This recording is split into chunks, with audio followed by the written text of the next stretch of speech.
Hey, hi everybody. My name is Lou Adler, but I am actually not speaking at this moment. Well, actually I'm speaking at this moment, but I'm actually not speaking about what I was supposed to speak about. I've just given instructions on logistics and facilities management. So Philip, raise your hand. He gave me 16 things to do.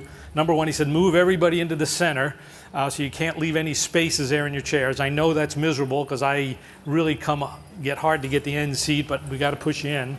Now, Philip, blame Philip, and it's not Lou Adler. I'm just speaking on behalf of LinkedIn. By the way, what does bespoke mean? I don't know what does bespoke mean?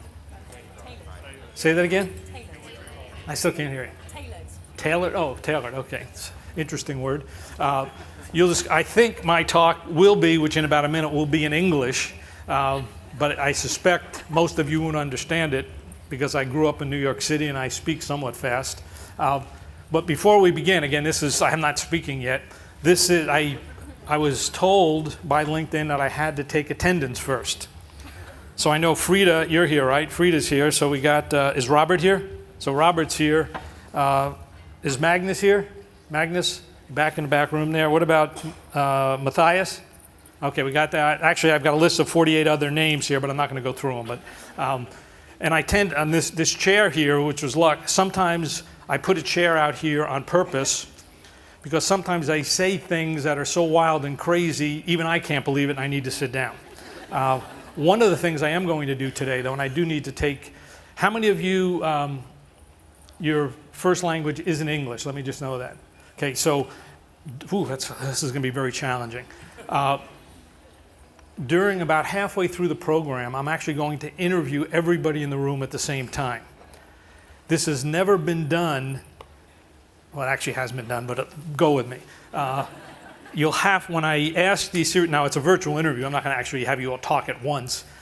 Everybody who speaks English is a second language. I want you to at least think about the answers in English, and I want to just prep you for that so as we go forward here. And just to give you a sense, my talks, the reason I also sat down here is I'm not exactly sure what I'm going to say. So it's more fun for me that way too. So, well, maybe it's fun, maybe it's not, I don't know. But I am going to talk about hiring. So let me just ask you a few questions to make sure I'm in the right room here. How many of you would like to measure quality of hire? So it seems like that's how many of you know how to measure it? We got one person kind of shaking their hand. You want to get up here and try? I mean, I'm going to give a guess at it. So so not only do we want to measure it, how many would like to maximize it? So here's the thing. If you don't know how to measure it, how can you maximize it? And then how can you quantify it? Because that's what we're going to do today. All three of those things. We're going to measure it. I'm going to show you how to maximize it. And then we're going to show you how to quantify it in terms of ROI and finance. So that's the goal of today. Whether we achieve that goal, that's something else, but that's the goal. But now Philip did say something else to me. He said, you can't leave the room until you complete the survey. The survey will be texted to you like 1 minute before 3 o'clock, and you're not getting out of the room until you finish it. So that's the rule. And again, that's another LinkedIn rule. But here's what, if you would like, I have we're actually going to go through some financial stuff. It will be somewhat tedious, but not illogical. You can download the calculator form if you want to get it in PDF, or it is a PDF, budurl.com/ROI form, and you'll have a methodology which I'm going to go through slowly. I won't spend more than 3 or 4 minutes on it, but I just want to set the stage at some point in time with respect to hiring. So let me just ask you, I want to ask you another question before we get into this. How many of you are going to be hiring at least 100 people in 2015? Show of hands, 100 people. Okay, so that's anybody not hiring 100 people in 2015. So a few. But if you multiply 100 people times $100,000, which is not an unreasonable average compensation, that's equivalent to $10 million in salary expense in 2015. It's equivalent to, I'm going to say, 6.3 million pounds, 8 million euros. That's a lot of money. Now, how many of you are going to hire 1,000 people next year? So now we're talking about $100 million, 63 million pounds, and 80 million euros. That's a lot of money. How many are going to hire more than 1,000? A lot of people. And I don't think we spend that money wisely. What I'd like to do today is show you how to spend it wisely, at least my interpretation of how you can spend that more wisely. If your CFOs knew they were spending that much money, they wouldn't let every individual hiring manager just make the decision alone. So how do we help hiring managers make the right decision? So part of it is hiring an investment or an expense? 10 million, 100 million, $500 million, that's a lot of money. I think most of it just make decisions one hire at a time, and we kind of waste that money. How many of you in your company treat every single hiring expense as an expense or as an investment? How many of you treat it as an investment? Meaning you have to complete an ROI calculation to hire that person. I suspect nobody. And yet if you're spending $100 million, you should, or $10 million, you should. We're going to talk about how to do that. Number two, how many of, if you looked at your focus on how your department, whether you're an individual recruiter or part of a recruiting department, are you viewed, or is the assessment of your quality based on how well you do to raise the ROI, or are you focused on you get kudos and a pat in the back if you reduce expenses? How many of your focus gets more kudos for reducing expenses? Most people do. I've been at Talent Connect 7 or 8 times. Everyone's so proud of the expenses they reduce. Oh, we've saved all these millions of dollars. We do it faster. And yet the question is, have you reduced talent quality, or have you raised talent quality? Well, if you're reducing expenses and keeping quality the same, what's the point? Big deal. But most recruiters and most recruiting departments think efficiency and cost, not raising quality. Part of it is because you don't have a measure. How do you measure quality of hire? Now I want to kind of change the subject slightly, because we've got to embed strategy in this. Think about your most critical positions, whether it's 100, 1,000 or more. Are the most critical positions you're trying to fill, do you have a surplus of great talent to fill those positions? How many of you have a surplus, or are you scarcity? So how many of you have a surplus of great talent to choose from? Not one, just for the sake of argument. I don't know if you can see the camera, and for the streaming people, not one single person raised their hand.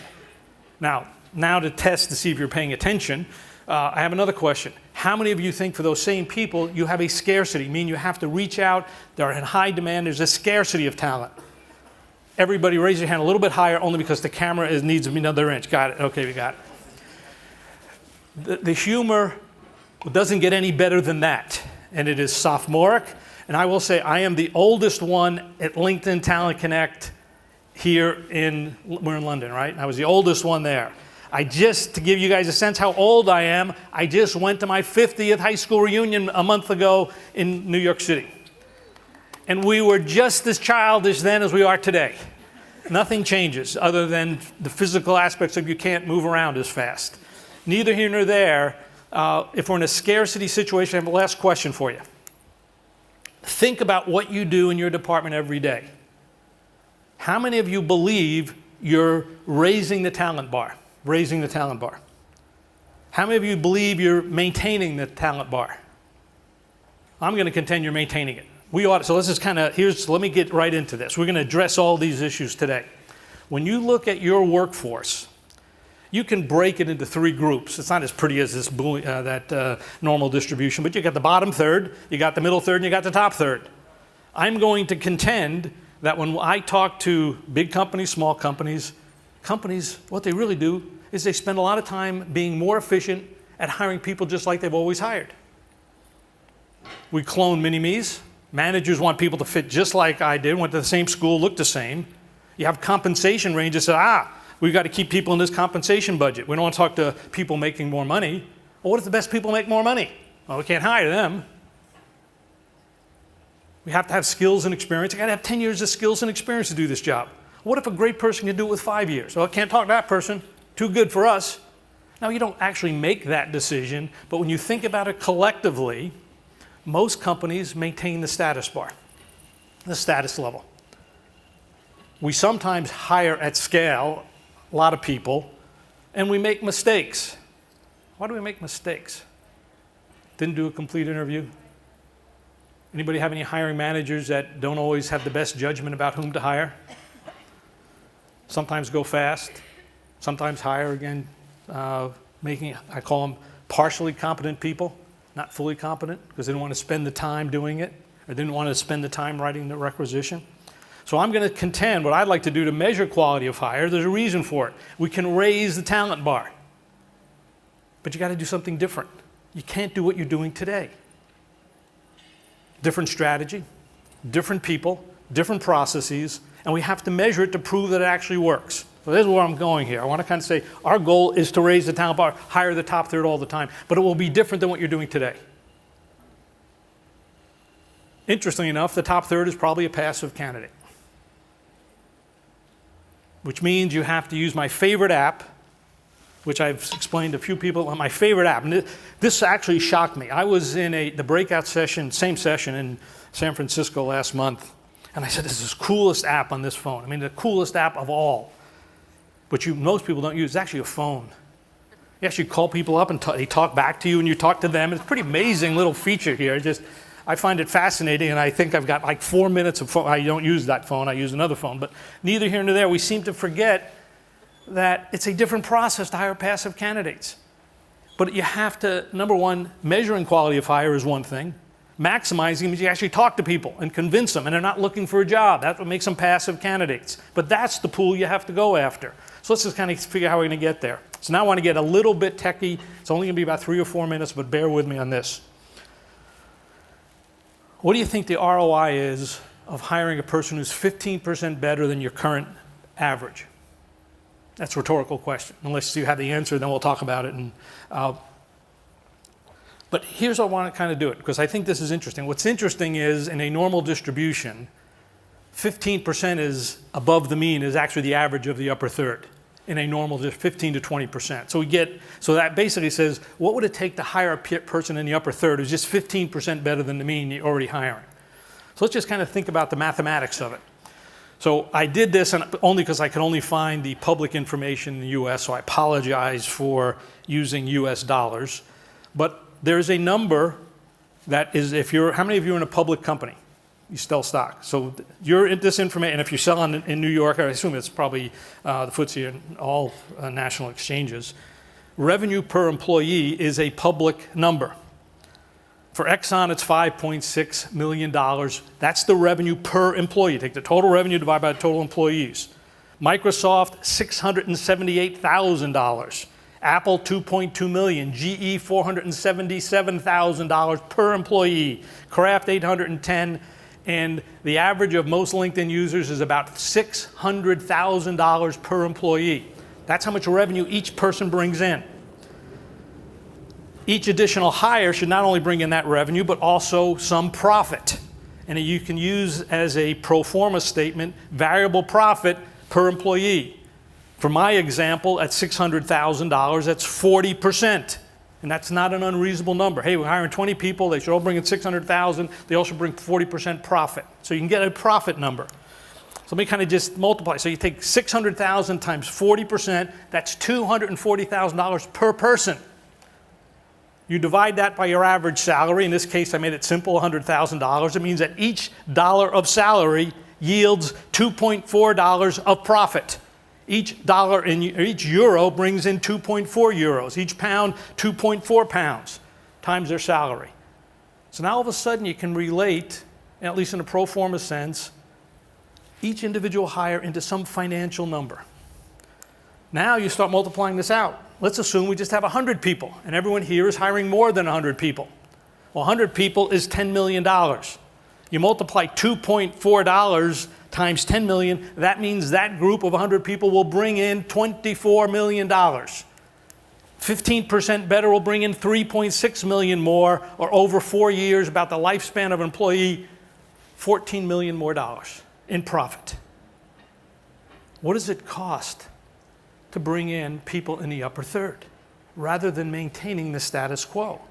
It's huge. The first year, it's somewhere for those companies, it's 200 to 700%. After that, it's 3 to 4 times that because you've already hired them. You don't have the cost per hire. The point being, and this is the calculator that that URL, budurl.com/ROI form gives you that calculation for your company. You go right through it step by step right through. You substitute your company numbers, you will have a number, which is a pro forma number, but not that far off. But it's hard to hire the top third to get a 200 It's like, oh, I actually did go back. I screwed the whole guy up. I probably have to start this whole program again. I'm sorry. That's why I wanted this chair there. He said, do not press the red button. And I'm actually so nervous now, I don't know what I'm going to do. But I've been nervous before, and I've figured out what happens. So to hire the top third is not easy, though. You have to do different things. So you almost have to throw away your existing playbook and start over. The first thing you got to do is you got to have different strategy. You can't, there's a scarcity. You got to track these people in. You actually have to talk to them on the phone. Remember this app? You got to talk to these people. I know that's hard, but that's one thing you have to do, which sometimes says in this ROI calculation, you can't have as many recs.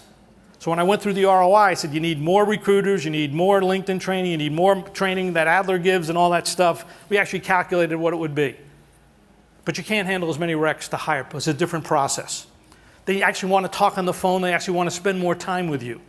You have to shift to more passive candidates opposed to active candidates. You can't just build a pipeline and send emails. That might work a little bit, but it's not going to be your primary strategy. You have to use a process called solution selling. How many of you are familiar with the difference between transactional selling and solution selling?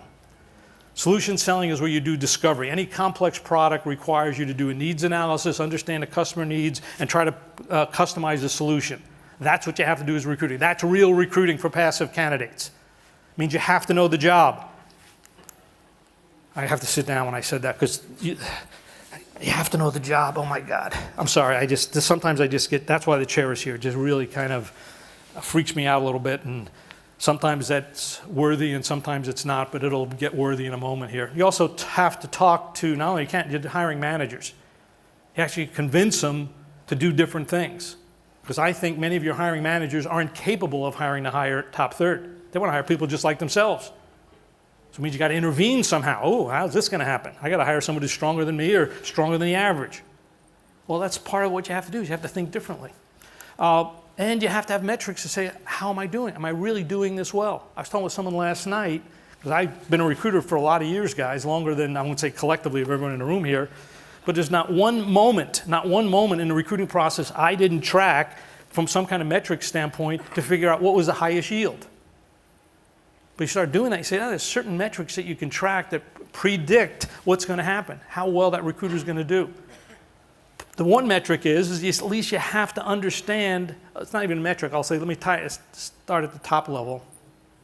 I want to talk about strategy, because this is really it. You need a different strategy to hire the top third. And I'm going to contend most of you, again, just for show of hands, how many of you, this cue's not working too well, how many of you have a scarcity of strategy for your top people? I mean, scarcity of top talent. They're really hard to reach. How many of you just say that? I just wanted to show it here. Okay, I'm going to contend. I'm going to go through what I consider, I'm going to predict what I believe your recruiting strategy is, and it's in direct opposition to go after talent in a scarce situation. You can put every aspect of hiring into 4 big buckets. The first big bucket is the having bucket. The having bucket is what's generally listed on your job descriptions: skills, experience, personality, competency, cultural fit. What a person must have. How many of you have job descriptions that have a lot of lists of what people must have? Only 7? Look at your job. I've looked at 100 of them. I haven't found one that doesn't have a having on it. And we then LinkedIn profile. LinkedIn does a great job of matching all what people need to have on skills and experience. And I make the contention is the best people have different skills. Diverse candidates have different skills. But if you filter them out on having, you get a narrow pool. And in a surplus situation, that's okay. But then we go to part 2, which is the getting. How many of you have ever spoken to a candidate, particularly a high demand candidate? Everybody has. What do they want to know the moment you call a good candidate? What do they want to know right away? What they get. What do I get? It's what they get on day one. They get a salary, they get a compensation, they get a company, they get a location. Not interested in that. If they are interested, you say, well, how much money are you making? Oh, you're making too much, you're not making enough. A lot of negotiation on both sides of the table take place the moment you get on the phone. And a lot of good people, imagine, we negotiate a job before we know what the job is. Do you ever buy a product where you negotiate the price? I want to buy a TV for 870 pounds. Okay, here's a TV, you buy it. I mean, that's silly, but yet in hiring we do it all the time. We negotiate to get, in the sake of efficiency. I don't have time. Well, that's why you have to think differently. Then we go to step 3. Step 3 is different. Step 3, if you ask every great person why they took the job, particularly if they're a passive candidate, or if active, if they had multiple opportunities, you said, why did you take this job? It's because of what they're going to do, who they're going to do it with, the team, the culture, the mission, the job itself, and if they do it well, what they can become. But if you eliminate all the people before they get to that discussion, you're down to a very narrow pool. And I'm going to tell you, I know somebody this morning said they were building Taleo, or using Taleo. Most, and I think I would almost say all applicant tracking systems are designed left to right. Put job descriptions, filter on the getting. Eventually we'll describe the doing and the having, but that's later. We want to get the candidates before we tell them what the work they're going to do, which seems pretty stupid. Have you ever hired somebody who's taken a job and it wasn't the job they thought it was? How many great people might have taken that job who didn't even know about it before you even started looking? But you look at your applicant tracking system, you look at your HR process, your HRIS systems, you look at your comp systems, your competency models, you're all building a model that goes left to right. And yet the world of passive candidate recruiting must go right to left. If you want to go after passive candidates, you've got to think about what they can do and become. And the moment you talk to a hiring manager, you say, what does this person need to do to be successful? And what can they become when they're great, if they're great? And if you don't have that conversation on the day you take your intake meeting, you're missing the opportunity to hire passive candidates. Then you're going to struggle like heck. It's because the strategy is wrong. The strategy is right to left, not left to right. If you have a surplus, again, how many of you have a scarcity of talent? It's the third time, how many have a scarcity of talent? Well, you got to go right to left. That's how you're going to hire the top third. Now you got to prove it, though. That's why we have the metrics. You got ROI. So you have a bit of a dance here. You have the first dance with the hiring manager. Hiring manager is going to give you a job description that's not a job description. You got to convince that manager to tell you what they're going to do and become. The candidate's going to, when you get the candidate on the phone, you're going to say, what do I get? He said, it's not about what you get. So let me give you a practical tactical tip. I don't give many of these. Yes, I do. I give them all the time. But I'm going to give you one when a candidate, have you ever had the candidate say, what's the compensation? Have you ever had that ever happen? Well, here's what you're going to say. Here's what you can tell that candidate. I've got 7 scripts. I'll give you one of them. Let's be real frank. If this job doesn't represent a career move, it doesn't matter what we pay you. So let's first figure out if it's a career move, then we'll figure out if the compensation package works. You've got to do everything you can to shift the decision, and candidates will knee-jerk reaction. What's the company? What's the title? What's the location? What's the comp? None of that's important. I can get people to move to Timbuktu if it's a great job. And it will take hours upon hours upon hours, and they have to convince their family, their friends, their kids, their grandparents, their best friend, everybody.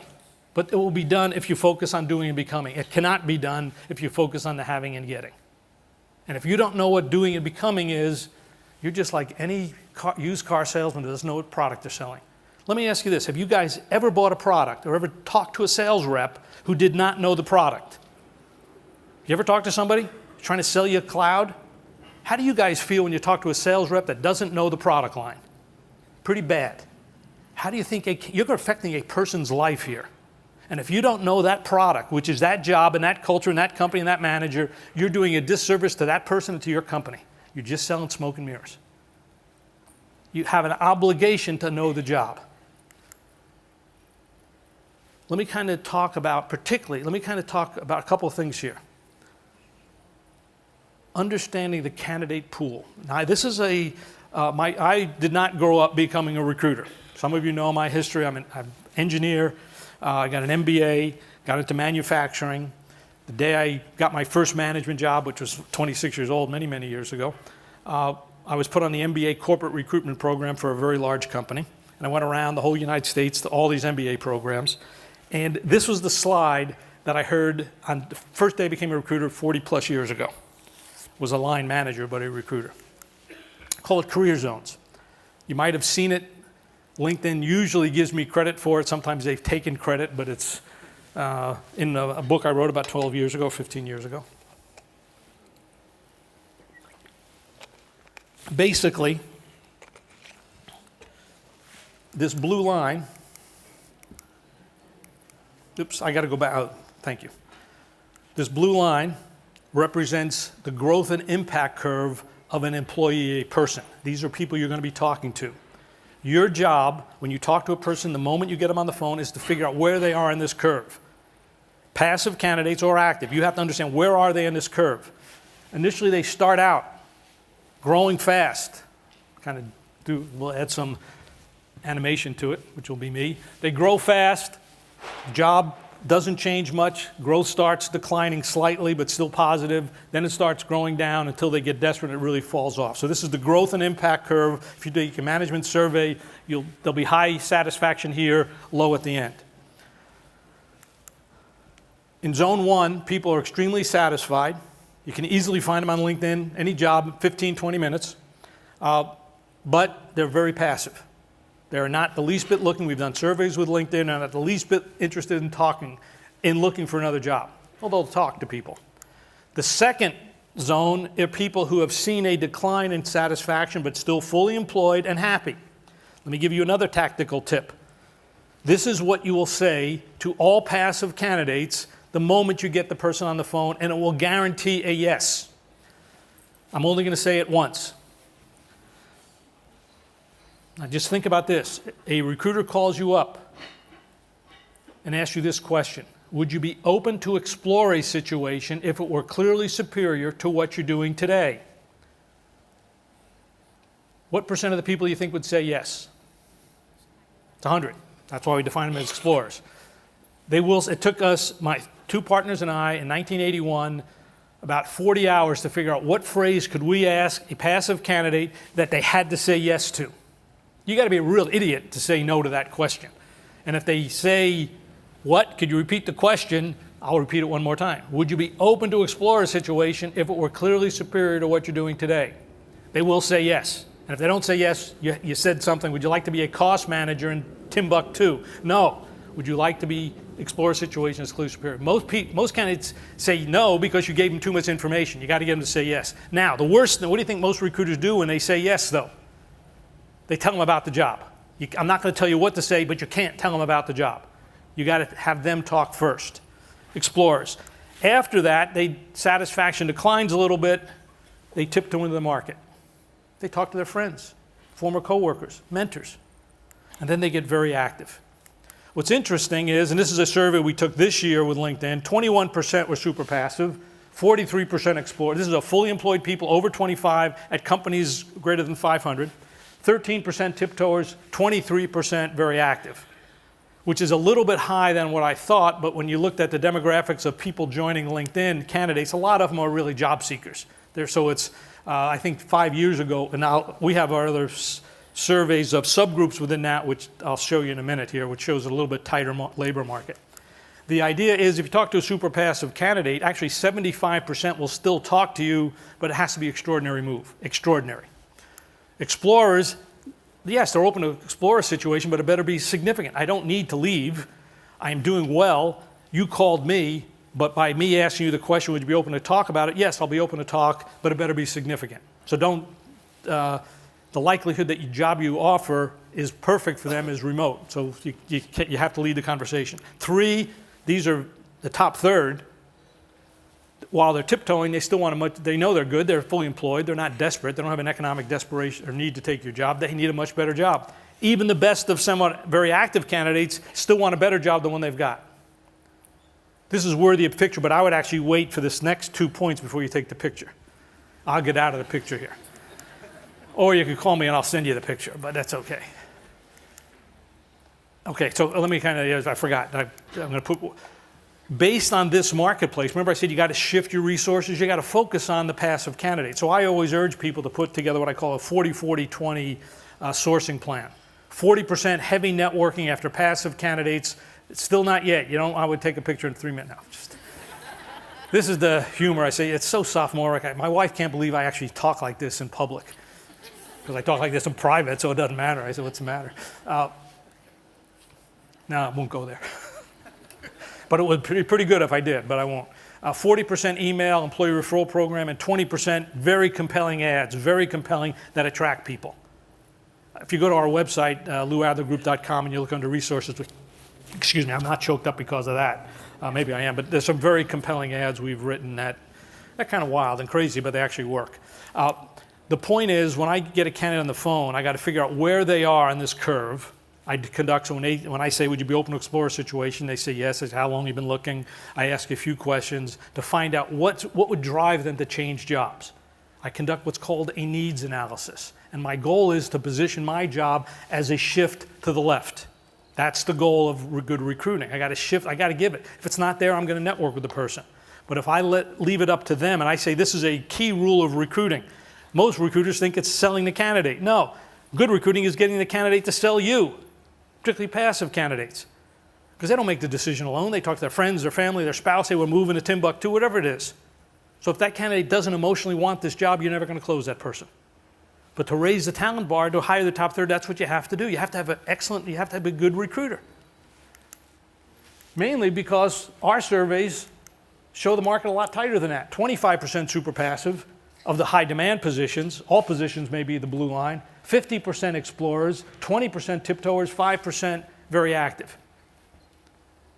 So you got to figure 70% of your market's going to be tiptoers and explorers. And the first thing they're going to say is, what's the money? Then they're going to say, tell me about the job. And if you don't know what the job is, you're lost. Let me just ask you this. Where do you think you find your best people, though? Let me just go through a show of hands here. How many of you get your best people through job postings or followers? Okay, nobody, just for the camera. How many of you get them through contingency search or RPOs, recruiting process outsourcer? Okay, maybe somebody raised an elbow, but not much more than that. Quickly, you can't just count it if you raise it and bring it down. Well, I guess you can count that. What about through networking or referrals? How many of you get your best candidates through that? No, a lot of people get them now. I think we get them through top recruiters, executive search, certainly get them that way.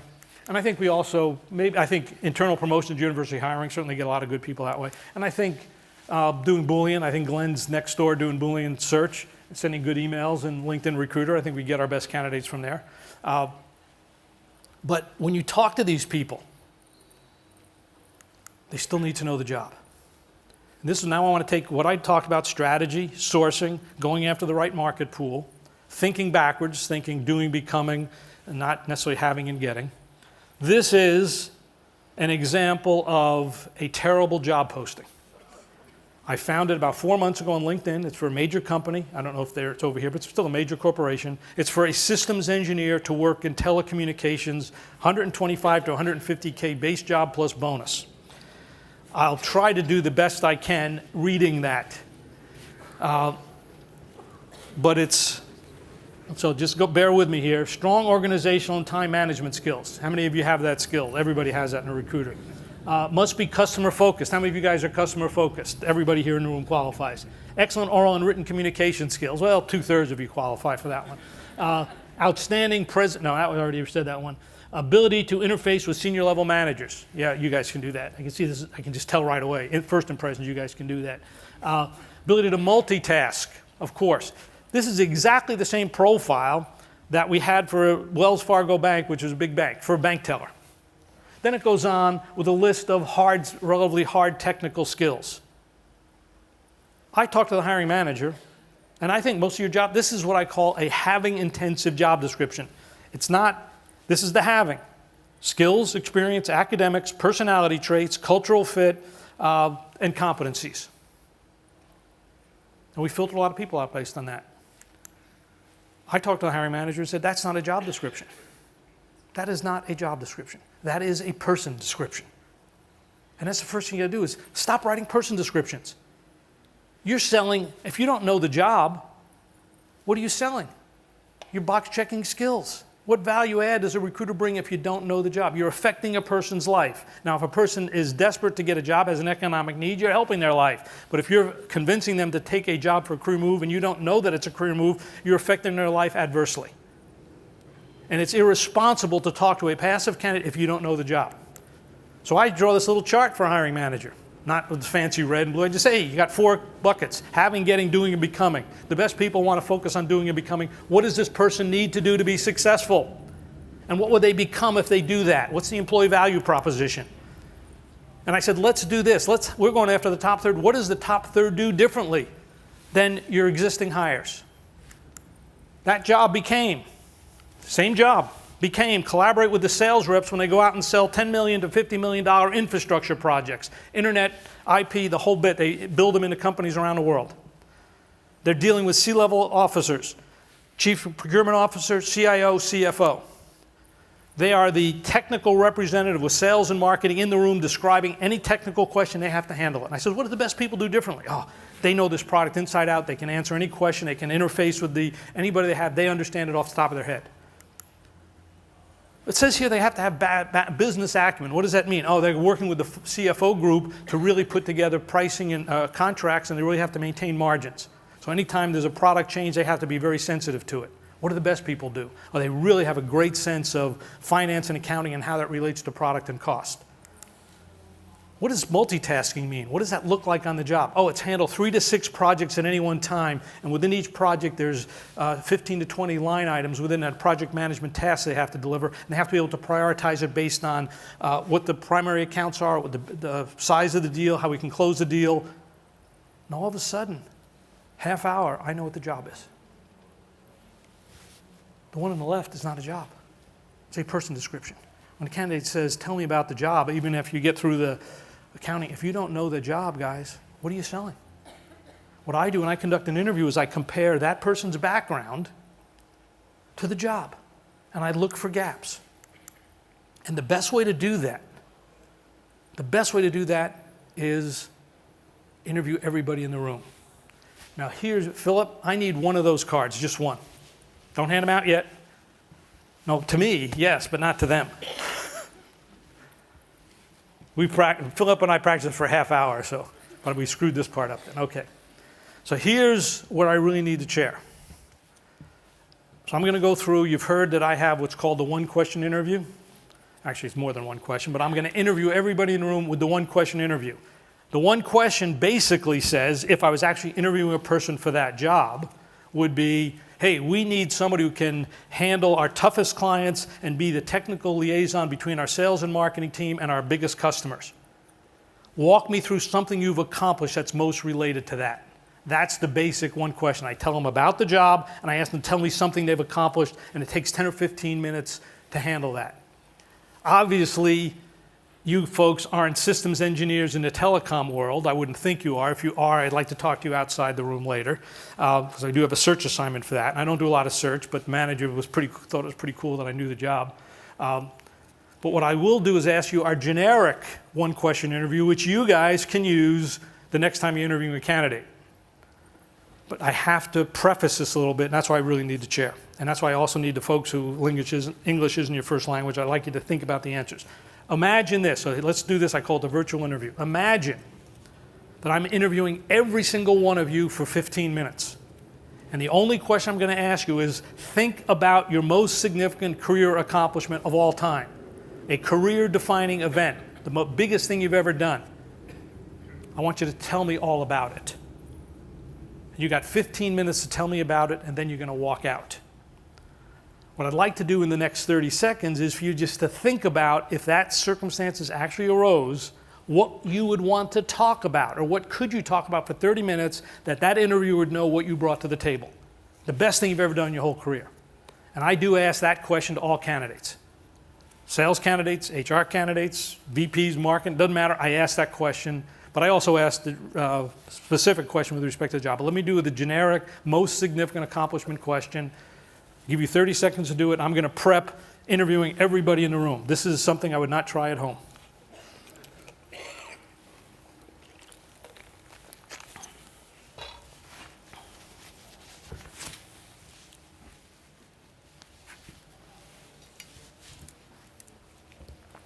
Okay, everybody have an accomplishment in their mind? Okay, I'm going to go through a scenario. I would not, you might want to write this down or you might not. I think if you don't, I'm going to give you this in a moment here anyway, if you like it. So I'll give you what the questions are. So let's start off. I would actually think about your response as opposed to writing the questions down. So I think you'll just get more value there, but it's up to you. So you come in the office, hey, tell me about your most significant accomplishment. And most of you would talk about a minute and a half. Some of the talkers would talk 3 minutes and some of the quiet people would talk 30 seconds. And I got to get you to talk about a minute and a half, but that's about it. I said, great. Why don't you, let's do this. Give me a snapshot of that accomplishment when you first started. And by the way, what date did it take place? Give me a snapshot of the challenges and how you got the job. Did you volunteer for the job? And if you volunteered, why did you volunteer? And if somebody assigned you to the project, why did they assign you to the project? Great, let's go fast forward to the end, roughly the end of that project. And how long did it take to complete? Give me a snapshot of the end. What you accomplished, what the difference would be if I was walking through your office or factory. Walk me through, tell me what's different as a result of what you accomplished, and try to add some metrics to that. Let's go back to the beginning. When you first took on this assignment, what were the 3 or 4 big challenges you faced? What was the biggest one? Walk me, just get a good sense of that. What was the environment like? When I mean the environment, I mean the culture of the company, the pace, the amount of resources you had, the planning you put together, your boss. I want everything about it, how the sophistication of your company, the circumstances. I just really want to get a sense of the environment. And by the way, did you like that environment? Or were you frightened by it? Or did you deal with it? Give me a feel for that. I assume you brought some skills to the job. What skills did you bring to the job? And how did you apply them day to day? Were there any skills you had to learn? Well, if there were skills you had to learn, how did you learn them and how did you apply those skills? And we're in about the 6th minute now, so we're making good progress here. Walk me through the 2 or 3 biggest changes you had to make. How did you make those changes? Just walk me through how you did it and what was the process? Let's get into motivation and initiative. Where did you go the extra mile? Give me a couple of examples where you went the extra mile. Where did you take the initiative? Where did you do work you didn't have to do? Did you ever do any work you didn't have to do that you didn't particularly like? You just gutted it out because you knew it was important. Well, walk me through why you did that. What was your biggest single success that you just looked at and said, wow, this was really cool, and you really felt comfortable with it? What was your single biggest failure? Or if you could do it over again, you'd like to? I assume you put a plan together for this. How'd you put the plan together? Who helped you put the plan together? How sophisticated was it? How'd you manage the plan? Oh, by the way, did you make the plan? Was there any point in time where you were behind plan that you figured out you had to recover somehow? Walk me through that. What was the single biggest problem you had to face on this job? Single biggest one. Walk me through how you resolved it. Was it the right way? What was the single biggest decision you had to make? Walk me through how you did that. Was it the right decision in retrospect? If you could start over again, now we're X years later, what would you do differently? Hey, we only got a couple minutes left, a couple more questions. I'm meeting you now on November 12th, 2014. Were you any different as a result of this project than you are today or when you took on? Did you grow and develop as a person as a result of this? What did you like most about the whole thing? What did you like least? How'd you deal with it? That was great, thank you. Wait, I forgot one question. That was a pretty significant accomplishment. Did you get any recognition for it? In your mind, was that recognition appropriate given the degree and the accomplishment? Hey, thank you very much. And you walk out the room. Would I have learned anything about you in that 15 minutes? I'll say it again. Would I have learned anything? How many would I have learned something? Raise your hand just so I get a sense of that. Now, I can probably say if I went around the room and asked everybody to do it, and we train hiring managers in this same methodology, and I have them on the board write down what I've learned about them. Tenacity, problem solving, team skills, organizational skills, ability to deal with challenges thrown in over your head, behaviors, competencies, skills, traits. And I didn't ask a behavior, competency, or skill-based question. I just said, tell me about your most significant accomplishment. Tell me all about it. And I give you the courtesy of listening to you. Pretty powerful question. Makes it even more powerful as I ask it over again. I ask you about one question at one point in time, tell me about a major accomplishment. What if I ask you about accomplishment more recent or more past? Same question, different job, different accomplishment. What if I focused on team skills? Tell me about your biggest team accomplishment. Or if you gave me a lot of individual team accomplishments, tell me about your biggest individual accomplishment. And as I start seeing the growth of the teams over time, same question, one question. Then I say, hey, by the way, you have to deal with C-level officers. We got this big contract we're doing. You have to get in there. You got to get up to speed within 3 months. How can you do that? Have you ever done it? Walk me through it. Job-related, team-related, individual accomplishments, and I start seeing a trend line over time. That's how I measure quality of hire. I'm going to give you a scorecard in a minute, but I look at the difference between what I need done, because I've already defined what I need done as B+ or better. That's my quality standard. I've already asked the manager, what would it take for this person to be in the top third of a performance review? I define pre-hire quality. I then ask the interview and say, what have you accomplished most related to that? And I start seeing the trend line of performance over time. All on this little card. Pretty valuable, you think? How would you like one? Let's go, guys. We practiced this. This was supposed to be handout, instant handout, but you'll get it there. Let's wait 1 minute. Do I have it? Is there a timer here? They said there was going to be a timer. Oh, there it is down there. Let's take 30 seconds while they hand these out. Thank you very much for that interview. We're not done yet, but now we have to grade you, though. See how well you did.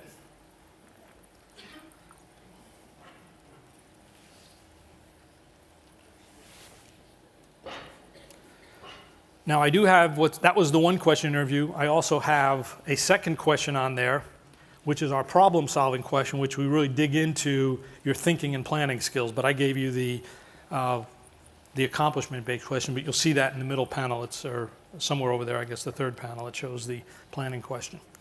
So now I kind of want to take this slightly differently. How do I measure? Again, remember the topic of this talk was how to measure quality of hire, how to maximize quality of hire, and how to quantify quality of hire.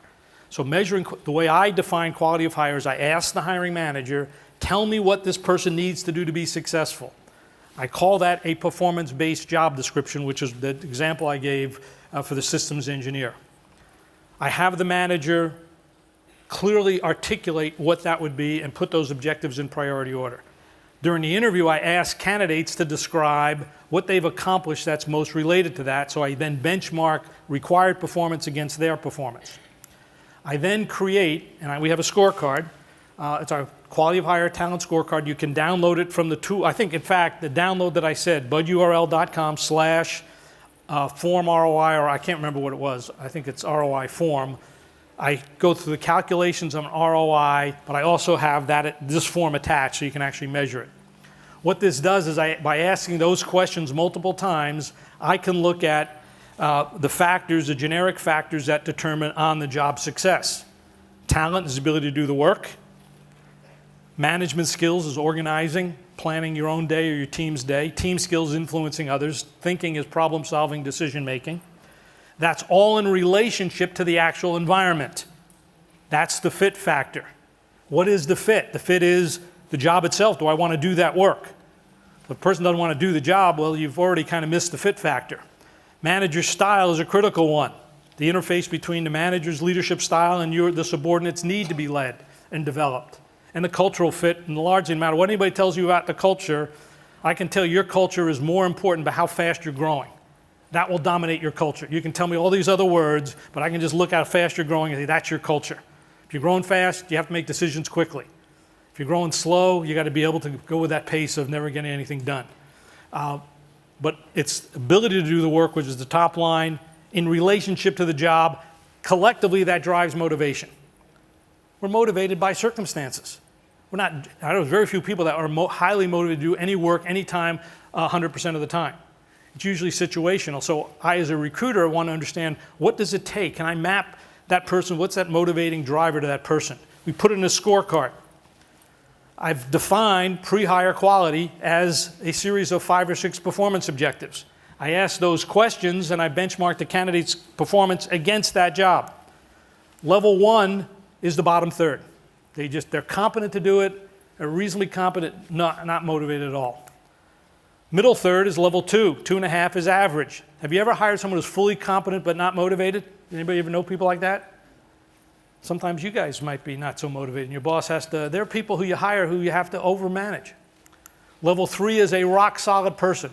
If you get all 3s and all those characteristics, hire that person. Great hire. And I tell managers, a level 3 is a hireable person. You ever have managers that are a little bit difficult, but they can't make a decision? It's part of they can't make a decision is because they don't know what they're measuring. So I just say, what does this person need to do to be successful?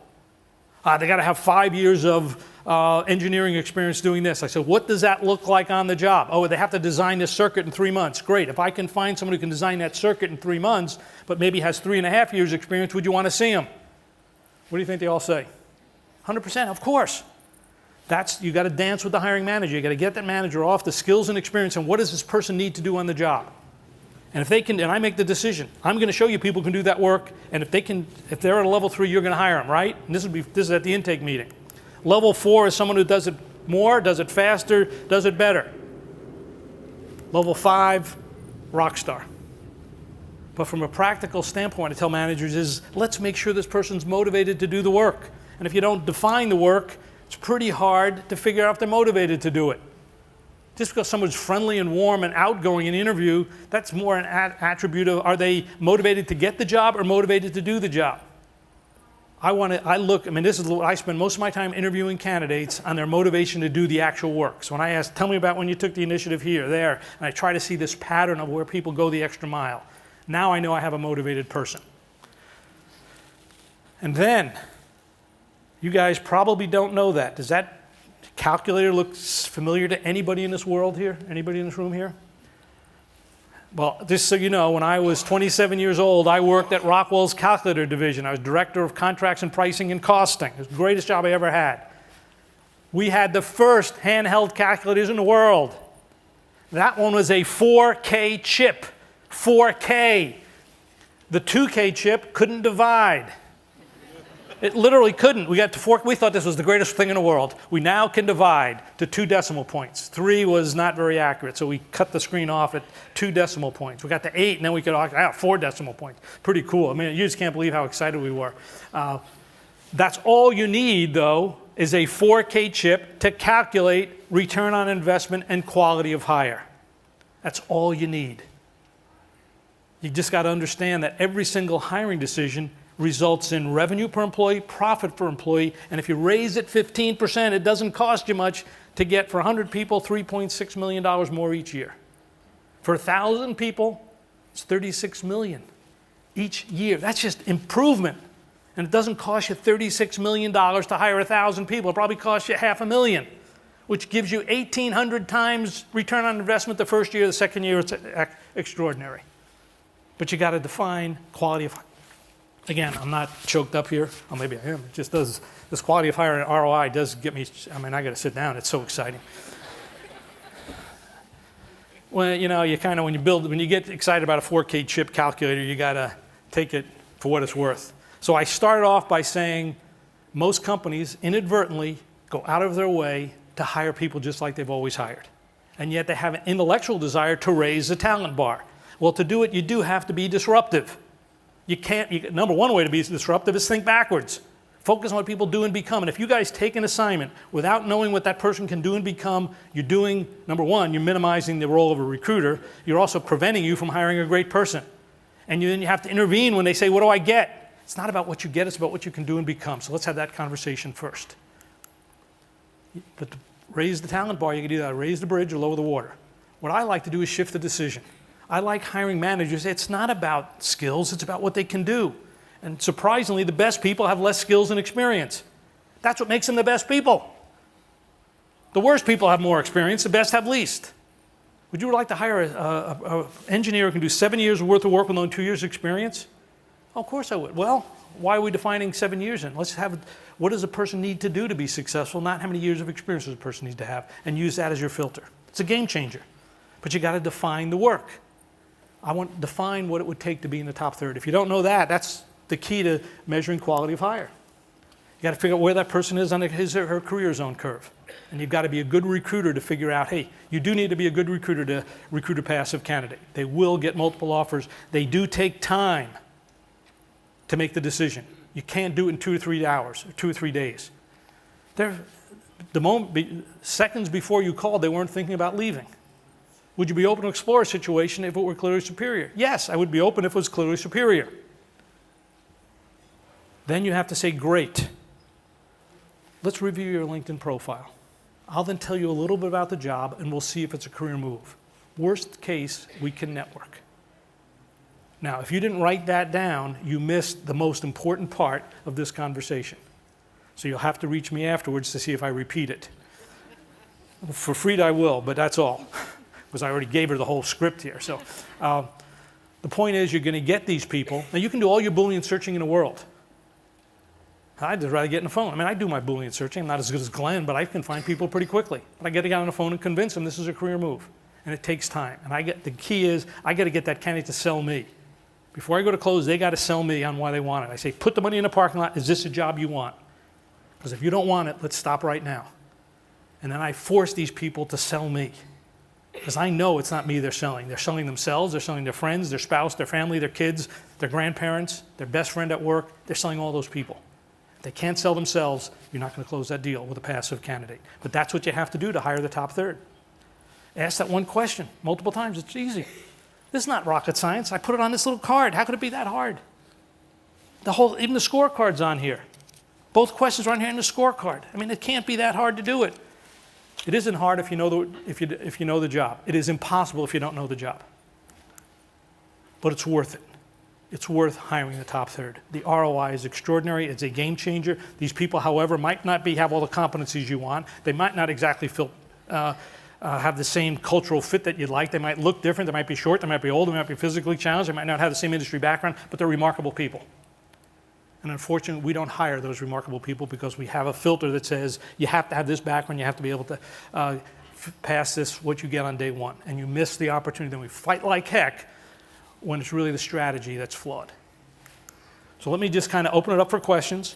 I will say, if anybody wants to talk about a proof of concept, we're doing this. We have a lot of clients now around the world who really want to be involved in a proof of concept of how do you actually measure that in your company. And we're happy to talk with you about that, but send me an email if you'd like, or I'll be here for the next 2 days. With that, I have one final 30-second summary that I'll say, but I'll open it up for 2 minutes and 31 seconds of questions. Thoughts, comments, or questions? Okay, I'll ask a question to me. Lou, at least I got to start somewhere. I mean, that's why I sit. That's why I have the chair here. I think the key, it's interesting, in San Francisco they ask hundreds of questions, not hundreds, at least at 2, but I round off. I said, is this applicable to any level job? And at first I wasn't sure that it was, but we helped the YMCA hire 100,000 camp counselors once. And the YMCA didn't have a budget that could compete with private camps because it was a charitable camp. But we tied it to the mission. We said, what's the mission of helping inner city kids? And that was the deal breaker. So we got a lot of people who could have got $800 or $900 at the time, $800 or $900, $1,000 a month. They were willing to take $500 a month to work and give back to the community. It works we worked in fast food restaurants, quick service, charity, executives, mid-level. It works for everything. But the key is you have to know the job and you have to know what the employee value proposition is. What's in it for the candidate? If you don't know that, why would a great candidate take this job? If you can relate that to the mission and your company and your strategy, you got a real game plan for hiring the top third. So let me just end this. I wish you guys the best of luck because you hire great people every time. Thank you very much, everybody. Thank you. Thank you.